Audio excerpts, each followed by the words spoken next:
참으로 반갑습니다. 여러분의 교회는 좋은 교회입니까? 왜 좋은 교회죠?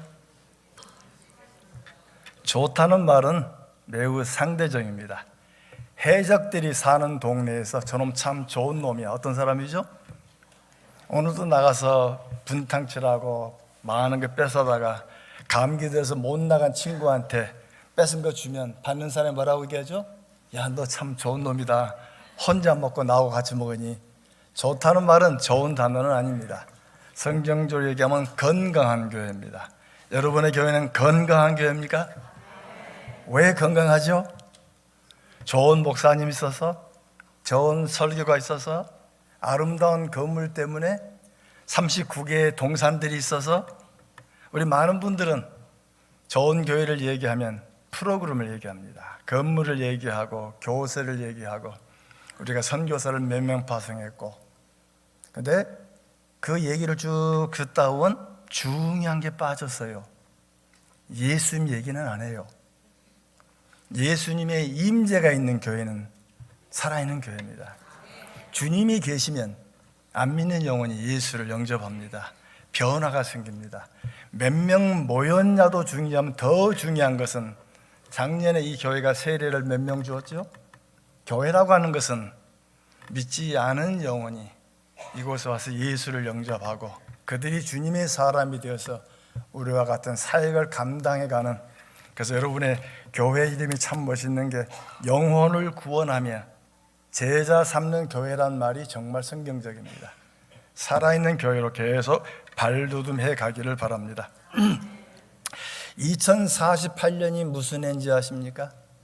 2048년 타임즈의 표면 기사에, 표지 기사에 singularity란 말이 있습니다. singularity, 우리말로 번역하면 특이점입니다.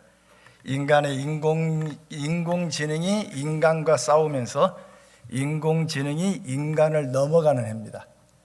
그때 우리 미래가 어떻게 될 것인가 논란이 많습니다. 저는 구약교수입니다. 구약교수가 2048년을 말하면 안 되죠. 자, 2040년, 2050년에 이 교회가 살아있을까요? 아멘이죠. 살아야 됩니다. 왜? 주님은 살아계시기 때문에. 근데 우리 교회를 보니까 전부 노령화돼 갑니다. 젊은 친구들이 많이 보이지 않네요. 아마 젊은 친구는 따로 예배를 드린가 봅니다. 그 다음 세대 이들의 영혼을 책임진 건 남목사가 아닙니다. 아버지, 어머니, 그들은 사역자입니다. 아이를 키워가는. 그래서 복음은 수직으로 흘러가면서 믿지 않은 영혼 수평으로 가는 것인데, 오늘 읽은 본문을 많은 사람들은 뭐라고 봅니까? 예루살렘에서 땅끝까지, 땅끝으로 가다 보니까 복음이 그 나라에 들어가면 4대에서 5대가 지나면 복음이 흔적이 약해지고, 그리고 다른 나라로 복음이 옮겨가고 있습니다. 뭔가 복음이 이상하죠? 근데 유대인들은 지난 2000년간 나라도 제대로 갖지 못하면서 지금도 복음의 사역을 끈을 잇고 있는 것은 우리와 다른 복음이지만 민족이 살아있고 말씀이 흐른다라고 얘기하는 것은 우리가 좀 귀담아 볼 필요가 있습니다. 분명히 복음은 수직으로 이어져 가면서 그 복음의 열풍이 유다로 예루살렘으로 아주 사마 땅끝으로 흘러갑니다. 그래서 본문을 우리 많은 분들 보면 예루살렘, 유다, 사마리아 땅끝을 먼저 읽습니다. 그러나 본문을 자세히 보시면 권능을 받아 내 증이 되라, 이게 본문입니다. 권능을 받아 내 증이 되라. 앞뒤 문맥은 어떤 문맥입니까? 예수님이 40일간 부활하시고 40일간 제자들을 양육하시고, 그리고 승천하 직전에 제자들을 모아놓고 이야기를 하던 중에 제자들이 묻습니다. 구약에 예언된 이스라엘 나라 회복이 언제입니까? 예수님이 그건 너희 할 바가 아니다. 예수님이 모른다는 얘기가 아니고 그건 때와 기한은 주님이 아신다. 그러면서 예수님이 그건 너희들이 할 바가 아니고 너희들이 할 일이 있다. 너희들 역할이 있다. 너희들 역할이 뭐냐? 권능을 받으면 내 증인이 되라. 이게 문맥의 흐름입니다. 그래서 권능이란 건 우리 잘 아는 대로 성령의 오순절입니다. 그럼 성령 강림 얘기가 1장 9절에 나와야 되는 안 나옵니다. 승천에 가는 얘기 나옵니다. 그래서 예수님이 올라가시고 12절, 1장 12절부터 26절까지 보면 오순절 얘기가 안 나옵니다. 긴 얘기, 무슨 얘기죠? 마띠아 뽑는 얘기가 나옵니다. 성경 기록은 마치 영화를 보는 것처럼 되어 있습니다. 우리 처음 영화를 보시면 장면이 빨리 움직이죠? 그리고 중요한 장면이 나면 슬로우 모션이 됩니다. 천천히 흘러가고 아주 중요한 장면이 되면 주연 배우, 남자 주인공 배우가 얼굴에 화면 가득히 지어주면서 정지 화면으로 돌아갑니다. 우리 성경도 마찬가지입니다. 성경도 귀에 들려올 때 그들 속에 어떻게 이해할 걸 가르치는, 그래서 예수님이 40일간 가르치시고 그 다음에 내 증이 되란 말까지는 굉장히 빠른 속도로 진행되다 갑자기 속도가 늦어집니다. 자세히 들여다보니까 유다가 제 길로 가버렸다. 그러니까 유다를 대신할 사람 뽑자. 그러면서 그들 얘기가 예수님의 십자가와 부활을 증언할 사람을 뽑자 하고 뽑았더니 마띠아를 뽑는 얘기입니다. 그럼 왜 저자가 마띠아 뽑는 얘기를 길게 기록했을까? 그게 오늘 본문이 살펴야 할 주된 내용들입니다. 이 본문을 자세히 보시려면 구약과 밀접히 연결되어 있습니다. 구약에 특별히 이사야서에 마지막에 때가 올 터인데 그 성경을 자세히 보면 두 가지 계획을 얘기합니다. 흩어진 당신의 백성을 먼저 불러 모으고 두 번째 이들을 세상에 내가 증인으로 보내겠다는 말씀했습니다. 먼저 이사야 43장을 보시면은 이사야 43장 1절부터 12절 말씀인데 다 읽을 수 있는 여건은 아닙니다. 그 문맥에 보시면 동서남북에서 당신의 백성을 먼저 불러 모으고, 그 다음에 9절에 보시면 눈이 있어도 보지 못하고 귀가 있어도 듣지 못하는 백성들을 내가 모았다는 겁니다. 그들을 이끌어내라. 그들이 모였기 때문에 10절에 보시면은 나 여호와가 말하노라. 너희는 나의 증인으로 나의 종으로 택함을 입었나니. 지금 문맥의 흐름은 뭐냐면 세상 속에서 당신의 백성을 불러 모으시고 내가 이들을 증인 삼아 가지고 열국으로 보낸다는 말씀이었습니다. 그러면 어디서부터 이 일을 해야 되는가? 이사야서 2장에 보시면 2장 3절에 보시면은 예루살렘에서부터 이 일을 시작하신다고 말합니다. 이사야 2장 3절 하반절에 보시면 율법이 시온에서부터 나올 것이요 여호와의 말씀이 예루살렘에서부터 나올 것임이라. 똑같은 말씀이 누가복음 24장 47절 이하에 나옵니다. 회개에 관한 복음이 예루살렘으로부터 시작해서 땅끝까지 모든 족속까지 될 것이다. 좀 말씀이 한 군데 한번 찾아봅니다. 이사야 49장 6절. 여기는 짧기 때문에 우리 한번 다 찾아 읽으십시다. 이사야 49장 6절. 이제까지 말씀한 것을 이사야가 한마디로 요약했습니다. 후반절에 보시면 내가 또 너를 이방의 빛으로 삼아 나의 구원을 베풀어서 땅끝까지 이르게 하리라. 한마디로 요약했습니다. 하나님 먼저 흩어진 당신의 백성을 모아서 이방의 빛으로 삼아 증인 삼아서 내가 땅끝으로 보낼 것이다. 그 말씀을 지금 예수님이 성취하시면서 이제 내가 너희를 증인 삼아 이방의 빛으로 세상 끝까지 보내는데 예루살렘에서 시작해가지고 유다와 사마리아와 땅끝까지 가라고 얘기합니다. 그리고 나서 성경 저자 사도는 누가는 그 다음에 마띠아 뽑는 얘기를 길게 기록합니다. 자, 그럼 왜 마띠아 뽑는 얘기를 길게 기록할까요? 그것은 구약의 12지파, 신약의 12사도, 다시 말하면 옛 이스라엘이 회파되어지고 흩어졌지만 구약의 예언 속에 앞으로 그때가 되면 새 이스라엘을 내가 불러 일으킬 것이다. 그래서 새 이스라엘 상징적 개념으로 12사도, 유다가 곁길로 가버렸기 때문에 그 섬김과 봉사의 직무를 떠나버렸기 때문에 바로 증인될 한 사람을 뽑자 하고 뽑힌 게 마띠아입니다. 성경 저자는 마띠아 뽑는 일을 간단히 그러면 그 비유에 깔려있는 이야기는 하나님이 새 이스라엘을 세운다 하셨는데 바로 우리가 새 이스라엘이다. 세상 속에 분려받은 새 민족이다. 새 나라다. 바로 그게 교회의 출발입니다. 연임에서는 우리 여기 앉아있는 모든 분들도 결국 세상 속에서 주께서 불러 모으셔서 한 자리에 모아놓은 하나님의 공동체, 새 민족입니다. 우리는 세상과 구분된 전혀 다른 민족으로 주님의 종으로 부름받았다는 사실입니다. 우리 한번 서로 옆 사람을 인사해 보십시다. 내가 교회입니다. 당신이 교회입니다. 우리 오렌지 한인 이 교회가 몇 개 있습니까? 이 메트로폴리탄 LA 지역에 몇 개 있나요? 여러분은 한 개라 근데 제 눈에는 지금 500개가 보입니다. 여러분 한 사람 한 사람이 오렌지 카운티 한인 교회들입니다. 지금은 모이는 교회입니다. 모이는 교회 속에 말씀과 기도와 찬송이 있고, 이제 11시에 문을 열고 딱 나가면 우리는 어떤 교회죠? 흩어지는 교회입니다. 여러분의 가정이 오렌지 카운티 한인교회 작은 교회이기를 바랍니다. 여러분의 동산이 바로 그 교회이고 여러분의 직장이 바로 그 교회입니다. 여러분 매번 기도할 때마다 하나님이 거룩히 여김받음이 우리 가정에서 보게 해주십시오. 내 직장에서 하늘의 뜻이 하늘에 이루어진 것처럼 이 땅에 이루어진 걸 목도하게 해주십시오. 내가 하나님의 종입니다. 하나님의 부른 사람입니다. 목사는 부름받은 교회의 사역자이지만 여러분은 흩어지는 교회의 사역자들입니다. 그 속에 주의 꽃을, 말씀의 꽃을 피우는 사람들입니다. 왜? 내가 믿으려고 믿어진 건 아닙니다. 신앙이 약할 때는 친구 따라 다니다 믿었고, 내가 믿었고, 종주 우리 교회에서 자주 내가 전도했고 내가 불렀고, 아니죠.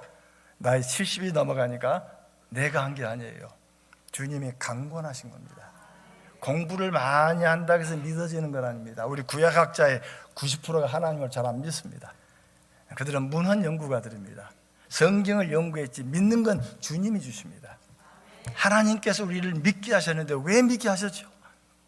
그게 주님께서 지금 본문을 통해서 얘기하시는 겁니다. 그 때문에 주님이 말씀하십니다. 너희가 나를 택한 것이 아니요 내가 너희를 택하여 세웠나니 누구든지 성령이 아니하고는 예수를 주라 고백할 수가 없습니다. 주님이라 고백해 하신 것은 성령님이십니다. 우리 속에 내주하시고 바로 옆에 계시면서 우리의 팔을 붙들고 함께 나아가게 하시는 바로 그 주님이 우리를 불러주신 겁니다. 그래서 우리는 내가 하나님의 부름받은 교회이고 내가 사역자고, 그런 점에서 하나님이 이스라엘을 불러내셨습니다. 근데 문맥을 자세히 읽어나가면 사도행전 3장에 가면 이상한 얘기가 하나 꽂아 있습니다. 사도행전 3장 25절에 보시면은 너희는 선지자들의 자손이요 하나님이 우리 조상과 더불어 세우신 언약의 자손이라. 아브라함의 이르시기를 땅의 모든 족속이 너로 씨로 말미암아 복을 받으리라 하셨으니, 갑자기 지금 3,000명이 회개한 이 사람들을 놓고 사도 베드로가 뭐라고 말하면 아브라함 얘기를 갑자기 끄집어냅니다. 하나님이 이방 속에 아브라함을 불러내신 이유는 한 가지 목적입니다. 너로 인하여 세상의 민족을 복을 받게 할 것이다. 세상 만민을 복을 받게 하시는 복의 통로로 아브라함을 세웠습니다. 그러니까 창세기 18장 18, 19절에 보시면 왜 아브라함을 불렀느냐? 아브라함의 가족들이 의와 공도를 지키게 하려고. 결국 이 우상사회 속에 있는 끼어있는 속에 아브라함을 불러내가지고 내가 아브라함을 택한 것은 그의 후손들이 의와 공도를 지키는 세상과는 구분된 하나님의 백성으로 내가 불렀다. 이 백성이 나중에 가면 이스라엘이 됩니다. 출애굽기 19장 5절 6절에 보면 하나님이 이스라엘 나라를 부르시면서 내가 제사장 나라로 삼겠다, 거룩한 백성으로 삼겠다. 왜 하나님이 이 세상 속에서 이스라엘을 건져내서 당신 백성을 삼았을까? 신명기 4장에 보면 나옵니다. 모세가 그 백성들에게 너희들이 말씀대로 살아라, 말씀을 지켜라, 말씀대로 행하고 가나안 땅에 들어가면 이방 사람들이 우리를 보고, 아니 세상 속에 하나님 말씀대로 사는 사람들이 있네, 아니 하나님 말씀대로 사는 저 민족 좀 봐라, 저 복 받는 걸 봐라, 우리도 결국 하나님 우리를 부르신 것은 마치 백화점의 쇼 윈도우처럼 지나가던 사람이 쇼 윈도우 속에는 아름다운 모습을 보면서 우리로 하여금 천국을 보게 하는 하나님의 빛의 통로로 우리를 세우신 겁니다.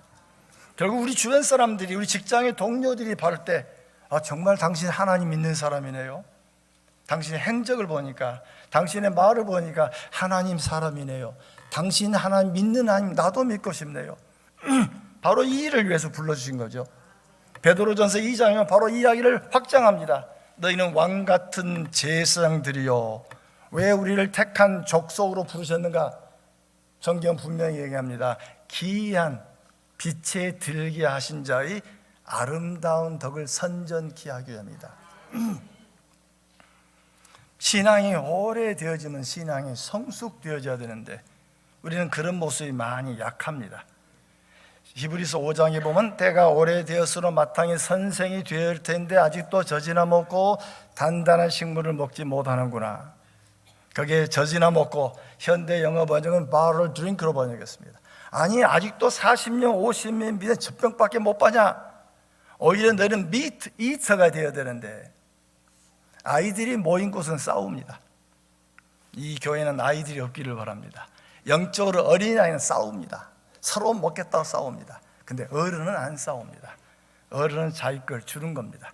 뭔가 주님이 나를 사용하신 걸 알기 때문에 내가 가서 입술로 예수를 하지 않아도 주변 사람들이 하나님의 거울인 우리를 보고 정말 주님은 살아계시는 거야, 누가 뭐라 해도 저 사람은 크리스찬이야, 그게 여러분에게 불려지는 호칭이기를 바랍니다.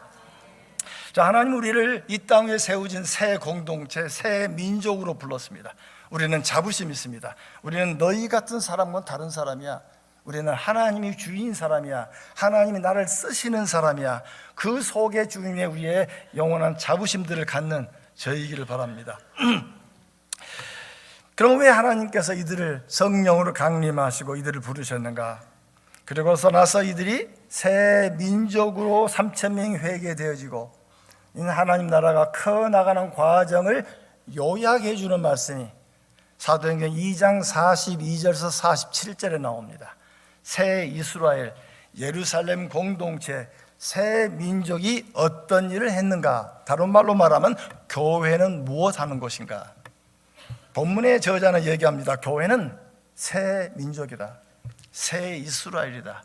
하나님의 동서남북에서 불러 모으셔가지고 당신의 백성을 삼았는데 이 백성들이 어떤 일을 했길래 300년 동안 로마 제국을 무너뜨리고 세계를 복음할 수 있었을까? 지난 300년, 첫 300년 동안은 교회는 건물을 짓지 않았습니다. 이방 신당들은 엄청나게 컸지만 우리 기독교는 교회를 지은 적이 없습니다. 또 제의도 화려하지 않았습니다. 또 사제들도 많지 않았습니다. 그럼에도 불구하고 교회가 그렇게 빨리 커질 수 있는 이유가 뭔가? 지금 사도행전 2장 42절 세 가지를 얘기합니다. 첫째, 사도의 가르침을 받아. 다시 말해 새 공동체는 예배 공동체였습니다. 말씀의 공동체였습니다. 우리는 지금 예배 그러면 11시 모여서 10시 모여서 찬송 부르고 기도하고 설교 듣고 그리고 교제로 나갑니다만 초대교회는 그런 예법이 많지 않았습니다. 모이면 말씀을 읽습니다. 그 당대는 종이가 귀했기 때문에 누구나 성경 갖지는 못했습니다. 그 성경을 먼저 들은 형아가 동생들 얘기해주고 그 말씀대로 살았습니다. 성경이 얘기하니까 그 말씀대로 서로 살고 지금 똑같은 일들이 무슬림 속에서 일어납니다. 지금 MBB라고 해서 무슬림 Background Believers, 무슬림 속에 지금 최근에 기독교인들이 어마어마하게 일어납니다. 근데 그들을 교회로 데려오진 않습니다. 무슬림 가정에 들어가서 또다시 무슬림 속에서 변화되는데 인도네시아는 벌써 인구 30%가 기독교를 넘어갑니다. 지금 터키, 아프가니스탄, 이라크, 이란, 심지어는 영국의 가든 조처라 해가지고 기존 건물교회는 수가 적은데 자기 뒷뜰에서 예배를 드리고 미국에서도 뭡니까 그라지에서 커피숍에서 드리는 교회들이 눈에 보이지 않는 교회들이 많습니다. 2가정, 3가정, 5가정 그들이 교회를 일궈 나가는 일들이 뻗어나는데 주님이 지금 가도 그 일을 행하고 있습니다. 그래서 초대교회들은 말씀을 먼저 받은 자가 말씀을 전했고 그 말씀을 필사했습니다. 그 당대는 종이가 귀했습니다. 그래서 비싼 돈을 주고 성경을 받고 필사해서 전달해주고, 로마서 같은 경우는 한 3일 필사해야 됩니다. 빌립보서는 이틀 정도, 하루에 5시간씩 필사할 때 예정한다면. 그리고 성경대로 살았습니다. 성경이 우상을 금하니까 우상을 숭배를 하지 않았고, 그 당대 로마 교양 있는 사람은 다른 종교에 대해 관대했습니다. 지나가다가 불당이 있으면 불당 예의에 맞춰서 절을 하고, 또 다른 데가 있으면 거기에 예우를 마치고, 그게 그 당시의 교양이었습니다.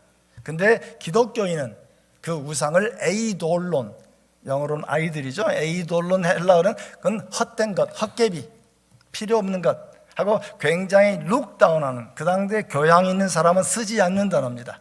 근데 기독교는 다른 종교, 그러니까 헛된 것이다, 굉장히 낮추고, 그들은 성경이 얘기하니까 예수님이 나의 주인이시기 때문에 말씀하는 대로 살았습니다. 그다음에 그들은 찬송하고 기도하고 보여주는 행위가 아니고 성경대로 살았던 문화들입니다. 거짓말하지 말라, 거짓말 않는 거죠. 그래서 지금도 무슬림들이 그 좀 허랑방탕하고 문제가 된 사람들이 예수를 영접한 말씀을 읽다 보니 갑자기 거짓말을 하지 않고, 그리고 부인 두셋 있는 사람 다른 사람 다 돌려보내고 한 부인만 데리고 살고, 그리고 뭔가 그들 속에 하나님의 말씀대로 사는 그 영향 때문에 그 영향력이 지금 뻗어져 나가는 것들을 선교 현지에서 자주 보게 됩니다. 그 당대 이 많은 종교, 그 당대 로마의 다른 종교는 1년에 서너 번 제사 드린 종교였습니다만, 기독교는 제사 종교가 아니었죠. 말씀 종교였습니다. 매주 안식 후 첫날 말씀을 읽고 함께 기도하고, 주께서 말씀한 대로 그대로 살았던, 그들은 안다는 거하고 산다는 말은 같은 단어였습니다. 구분하지 않았습니다. 원래 우리나라 말도, 혹시 여러분들이 훈민정음의 글자 기억합니까? 삼각형 글자 있고 아래 하자 점 하나 찍고 토시에 리을 미읍 받침의 리을 무슨 글자일까요? 우리 선조들은 삶이란 단어하고 알미란 단어, 이 단어에서 삶이란 단어와 알미란 단어 함께 나옵니다. 이게 선비정신입니다. 이건 안다는 거하고 산다는 건 같은 단어입니다. 기독교는 안다는 거하고 산다는 건 같은 단어입니다. 교회 생활 따로 있고 가정 생활 따로 있는 게 아니고, 여기서 보는 동일한 모습이 가정 내에서 동일하게 보여지고 직장 내에서 동일하게 보여질 때 그게 기독교 삶입니다. 그런 삶을 살아갔더니 사도행전 11장에 처음으로 그리스도인이라 일컬음을 받았다. 그 당대 그리스도인이라는 말은 조금 조롱하는 이야기입니다. 예수 믿는 놈들 하는 얘기입니다. 헤롯 당이란 말과 같은 단어입니다. 헤롯 당 굉장히 좀 경멸조 얘기인데, 그 당대 사람들 저 예수 믿는 놈들 좀 봐, 뭔가 우리하고 달라 하면서 그들이 예수 믿는 사람 비난한다고 하면서 예수 믿어져 나가는, 그게 기독교의 모습입니다. 그다음에 교회는 예루살렘 공동체를 만드는 일을 몇 년간 한 6년 보냅니다. 그래서 이 예루살렘 공동체는 3가지 일을 합니다. 하나는 예배 공동체입니다. 말씀대로 사는 공동체, 살 뿐 아니고 말씀을 필사해가지고 다른 사람 전달해주고, 그래서 2세기경에 로마에서 기록된 성경이 애굽 이집트 저 남쪽에서 고고학적으로 발굴된 적도 있습니다. 그래서 이 성경이 여러모로 퍼져나가면서 마치 물결에 돌멩이를 던지면 물결이 확장되어 가는 것처럼 예루살렘에서 유다로 사마리아로 그리고 땅끝으로 넘어가는 이야기를 지금 성경 본문은 우리에게 얘기해 주고 있는 겁니다. 또 기도도 마찬가지죠. 우리는 말씀 듣는 시간 따로 있고 기도 있는 시간 따로 있습니다. 그러나 성경적으로는 말씀을 읽으면서 기도가 함께 되는 겁니다. 주께서 말씀하시니까 내가 이 말씀도 살지 못했습니다 하고 말씀과 더불어 곧바로 기도가 나오는 거죠. 말씀을 읽고 보니까 내가 잘못된 게 아니네요. 하나님이 내게 힘을 주셨네요. 주님이 하신 것입니다. 말씀과 기도가 함께 연결돼가는 모습으로 기도하신다면, 따로 기도 시간도 귀하지만 직장 일하는 가운데도 기도가 가능하고, 그래서 제 팀들은 카톡방을 씁니다. 그룹이 서로 기도 그룹을 만들면 서로 릴레이 기도를 자주 합니다. 그럼 30분 릴레이하면 기도 시작한다면 카톡방에 들어와서 점을 하나 찍습니다. 나 기도 시작한다. 30분 뒤에 점 2개를 찍습니다. 나 기도 나갔다. 그럼 다른 사람이 들어옵니다. 그러면 이 기도하는 그룹이 한국에만 있는 게 아니에요. 전 세계에 있습니다. 40명, 50명 그룹들이 모여가지고 카톡방을 통해서 함께 기도를 나눕니다. 기도 제목 올리고. 여러분도 가능하시지 않겠어요? 여러분 동산에서도 마찬가지입니다. 기도팀들 만드시고 카톡방을 공유하시고 점 하나 찍으시고, 내가 일하면서 지금 잠깐 10분 기도한다. 그 다음에 2점 찍으면 빠져나오면 다른 사람이 기도 이어가시면 기도는 계속 이어갈 수가 있습니다. 말씀 공동체는, 예배 공동체는 항상 말씀 속의 삶을 살아가는 사람들입니다. 주일날 모여서 예배 드림과 어울러서 우리가 교회 문을 밖에 나가게 되면 그 삶 속에서도 말씀이 살아있는 삶으로 이어지기를 바랍니다. 두 번째는 삶의 공동체입니다. 우리말은 교제로 언급됐습니다. 교제, 코이노니아란 말은 물질을 나눈다는 말입니다. 그냥 사귄다는 말이 아니고 물질을 나눈다는 말에서 발전하게 됩니다. 그래서 초대교회는 주일날 예배가 있는 것만 아니고 주중에 자주 공동 식사가 있었습니다. 그 당대 이방 종교는 제의하는 날에, 제사 드린 날에 제사 음식을 나누는 것이었습니다만, 우리 기독교는 그런 날이 없었습니다. 매일매일이 함께 공동체 생활이었기 때문에 있는 자가 없는 자를 불러서 나누었던 그래서 초대교회는 십자가에 사람이 매달려 처형되면 정중하게 매장해 주었습니다. 자기들과 관계없는 사람이었지만 매장해 주고, 그 주변에 울고 있는 가족들을 데려다가 자기들 확대 가족으로 만들었습니다. 그래서 그들을 가족으로 만들고, 그 당시 로마 시대 때는 영아, 어린아이가 태어나면 이 아이를 키울 것인가 키우지 아니할까 결정을 아버지가 했습니다. 여자아이는 대부분 버렸습니다. 버리다 보니까 여자아이가 죽든지 일부 사람들이 거두어다가 섹스 슬레이브로 만들어가지고 로마 시대 때 굉장히 불편한 일들이 많이 생겼습니다. 근데 기독교인들은 영아들, 자기 아이를 키움과 아울러서 버려진 아이들을 자기가 데려다가 확대 가족으로 만들고, 적은 거지만 함께 나누면서 그들을 인간적 대우로 키워줬던, 그 다음에 로마 사람들은 저 기독교는 이상한 겁니다. 버린 애들을 데려다 키우고 매장을 하고, 그리고 없는 사람을 데리고 함께 먹는 일이 그들한테 이해가 되지 않습니다. 근데 기독교인은 왜 그 일이 가능했을까요? 주님이 십자가에 못 박기 전에 마지막 유월절을 보내면서, 유월절은 어린 양을 잡죠. 그래서 떡과 빵과 고기를 먹은데 예수님이 떡을 떼주며 근데 살이다. 그 다음에 잔을 나누면서 너희를 위하여 붓는 새 언약의 피니라, 의미를 바꿔줬습니다. 다시 말해 유월절을 기념할 때는 하나님께서 이스라엘 민족을 애굽에서 건져내 주듯이 이제 하나님의 새로운 백성들을 로마 압제에서 우리를 불러내 주실 것이다. 소망을 가지면서 그 피와 잔을 나누면서 떡을 함께 나누면서 그들은 공동 식사를 했던, 그래서 이 초대교회는 공동 식사 애찬을 하면서 항상 성찬이 곁들여 있었습니다. 그 다음에 그 음식을 나누면서 함께 공동 생활을 해서, 본문을 자세히 보시면 자기들 물질을 나누어서 서로 공유하고 나누고, 공산주의나 사회주의를 말하고 있는 건 아닙니다. 구약에서 하나님의 땅을 주신 이유는 땅 자체가 아닙니다. 땅을 주면 거기 나온 소산을 가지고 함께 나누도록 하시는 하나님의 명령이 있습니다. 그래서 신명기 15장 4절 5절에 보면 너희 가운데 가난한 자가 없이 하라. 그래서 이들이 그 구약의 말씀대로 함께 물건을 나누었더니 사도행전 4장에 보면 그 말씀이 나옵니다. 사도행전 4장 34절에 보시면 그 중에 가난한 사람이 없으니 함께 물질을 나누고 함께 주어지면서 삶을 나눴던, 그 다음에 우리 교회는 예배 공동체만이 아닙니다. 삶의 공동체입니다. 여러분의 동산이 삶의 공동체가 되기를 바랍니다. 물질을 다 함께 나눈다는 의미는 아니죠. 먼저 가진 자가 주님 앞에 드렸더니 주님이 그걸 가지고 어려운 사람을 나누어 가진, 제가 80년도에 뉴욕에서 교회를 개척하고 4년 봉사하고 한국에 교수로 돌아갔습니다. 그때 목회하면서 중국인 목회자에게 들었던 얘기가 있습니다.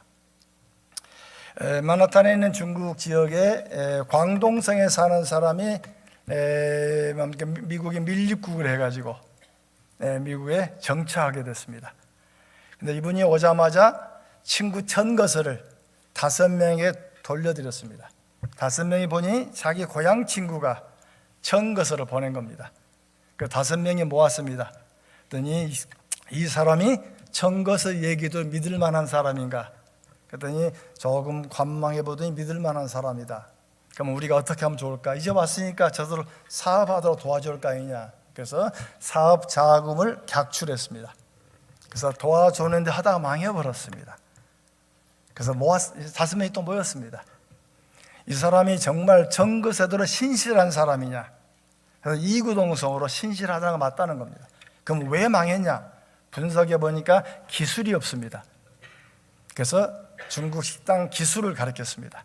기술을 가르쳤기 때문에 한 번 또 돈을 빌려줬습니다. 그래서 이 사람이 또 망해버렸습니다. 또 망했습니다. 아니 왜 망했냐? 신실한 사람이냐? 신실하다. 그럼 기술은 제대로 배웠다. 그럼 뭐가 모자라냐? 팔로가 없다는 겁니다. 그래서 이 사람들이 팔로를 열어줍니다. 자기 가게에 오는 사람들 저기 소개를 해주고 저기 가서 먹어라. 저 집도 맛있다. 그래서 3번째 돈을 빌려주고 팔로를 만들어주고 일어선 다음에 3번 빌려준 돈 이자까지 다 받았습니다. 그게 공동체잖아요. 분명히 주의해요. 우리는 기독교를 예수를 믿는 사람들입니다. 예수를 믿는 사람은 우리는 예수님이 나를 위하여 죽으셨다는 사실을 강조하시는데 그럼 왜 죽으신 거죠? 성경이 얘기하는 강조점은 예수님은 주인이십니다. 주님이십니다. 나의 주인이 되기 위하여 나를 위하여 죽으시고 부활하신 주님이십니다. 구세주가 강조된 것이 아니고 강조된 건 주님이십니다. 예수를 주님이라 부른다면 당신은 나의 주인이십니다. 삶의 주인이시여, 이 교회의 주인이시여, 내 가게의 주인이시여, 그 주인이 나를 통로로 쓰시는 겁니다. 그 다음에 믿는 우리들은 삶의 공동체에 대해서 그들의 필요가 무엇인가를 채워줄 수 있는 우리 귀한 공동체가 되기를 원합니다. 우리는 종종 하나님의 일 그러면 뭔가 프로젝트를 생각합니다. 헌금이 필요하고 시간이 필요하고 사람이 필요하고 여러 가지 얘기하지만 주님의 눈으로 보면 꼭 그렇지는 않습니다. 주님의 눈으로 보면 우리는 이미 하나님의 종으로 부름받았고 그 다음 우리가 행하는 모든 일들이 주님이 쓰시는 일들입니다. 지금도 마음에 감사히 여기는 한 사건이 있습니다. 저희 장모님이 좀 삶을 살아가면서 불편한 일을 겪습니다. 둘째 사람이 40 중반에 페니실린 쇼크로 병원 실수로 소천하게 됩니다. 주변에서는 병원에 고소해라, 생명보험 받지 않느냐 해도 생명을 주시는 것도 하나님이시고 가정하는 것도 하나님이시고 절대 그러지 마라. 그래서 그 당시에 그 돈 받으면 집 한 채 살 돈이 있는데 장모님은 안 된다. 그건 기독교는 맞지 않다. 그래서 굉장히 강한 믿음에 보여주는데 장례 끝나고 한 달 동안 방에서 안 나오시는 겁니다. 아들이 가서 제가 얘기하면 어떻게 하나님이 잘 믿는 내 아들을 데려갔냐는 겁니다. 아이 둘 놔두고 40 중반에 왜 하나님이 데려갔냐는 겁니다. 그 마음에 고민해서 빠져나오지 못한 겁니다. 집안이 참 어둡습니다. 네, 한 달 어간에 지금도 이름이 기억납니다. 홍지인 권사님 소천하셨습니다만 그분도 몸이 아프셨는데 지팡이를 짚고 오셨어요. 어서 방에 들어가서 한참 뒤에 1시간 반 뒤에 둘이 부축하고 나오시는 겁니다. 아니 아들도 가서 안 되고 딸도 안 되고 뭐 사위 목사 가서 얘기해도 안 나오시던 분이 이 권사님이 그 붙잡고 나오시는 거예요. 나중에 권사님 어찌된 일이에요? 아니 뭐라고 말씀하셨어요? 뭐 내가 무슨 얘기했나? 결혼해 25세 남편 잃어버렸고 애 넷 낳는데 크다가 아들 하나 잊어버리고 그리고 과부가 돼서 애 키운 새 아이 키운 얘기했지 뭐. 그게 복음이죠. 그 속에 주님이 살아계심을 우리에게 주어진 많은 일 속에 주님이 인도하신 겁니다. 숨길 일들이 아니에요. 주님이 나를 쓰신 겁니다. 어려운 고통을 주면 나보다 더 어려운 고통 당한 자에게 입을 열게 하신 거죠. 그게 공동체입니다. 자랑하는 건 공동체가 아닙니다. 자랑은 남이 저분 어떤 사람 박수를 쳐준 게 자기가 자랑하는 것은 어린애들입니다. 정말 진정한 사람은 아랫사람 또는 어려운 사람 보고 긍정적이고 잘한다 잘한다 잘한다 하면서 그들을 일으켜 세우는 살아있는 하나님의 공동체가 되기를 바랍니다. 그 다음에 세 번째로 그들은 물질을 공유하면서, 세 번째로 그들은 선교 공동체였습니다. 그들은 주변의 칭찬을 받았습니다. 말씀대로 살았고 서로 교제하다 보니까 주변 사람 칭찬을 받아 날마다 주의 백성이 더하여졌더라라고 나옵니다. 칭찬을 받는 얘기는 곧 그 공동체가 선교 공동체였습니다. 그들은 말씀을 가지고 함께 교제하다 보니까 주변 사람들이 함께 들어오기 시작하고, 그러다가 스데반의 핍박으로 말미암아 스데반의 죽음으로 말미암아서 이 사람들이 흩어진 무리들이, 그래서 사도행전 8장 4절에 보시면 이때 흩어진 무리들이 사마리아에 가서 복음을 증거하기 시작합니다. 그럼 흩어진 무리 한 명이 간 게 아니죠. 여러 가족들이 함께 뭉쳐서 가자마자 뭘 만들었을까요? 예루살렘 공동체처럼 공동체를 먼저 만듭니다. 또 11장에 보면 안디옥에 이르러서 그들이 사도 바울의 전도법을 자세히 보시면 주로 회당에 가서 전도합니다. 회당에 전도하고 10번 중에 9번은 쫓겨나옵니다. 성공적이지 않았습니다. 근데 나올 때 빈손 들고 나오지 않았습니다. 자기 말을 따르는 서너 명 사람을 데리고 나옵니다. 데리고 나와서 말씀을 가르치면서 작은 공동체를 만들고, 예루살렘 공동체입니다. 말씀이 있고 교제가 있고 서로 나눔이 있고, 이 공동체가 묶어져 가면서 커져 나간 이야기가 선교로 이어져 가는 걸 성경에서 읽어볼 수가 있습니다. 이제 우리가 말씀을 마치려고 합니다. 우리 기독교, 우리 교회는 대조사입니다. 세상으로부터 구분된 하나님의 작은 민족이고 작은 나라입니다.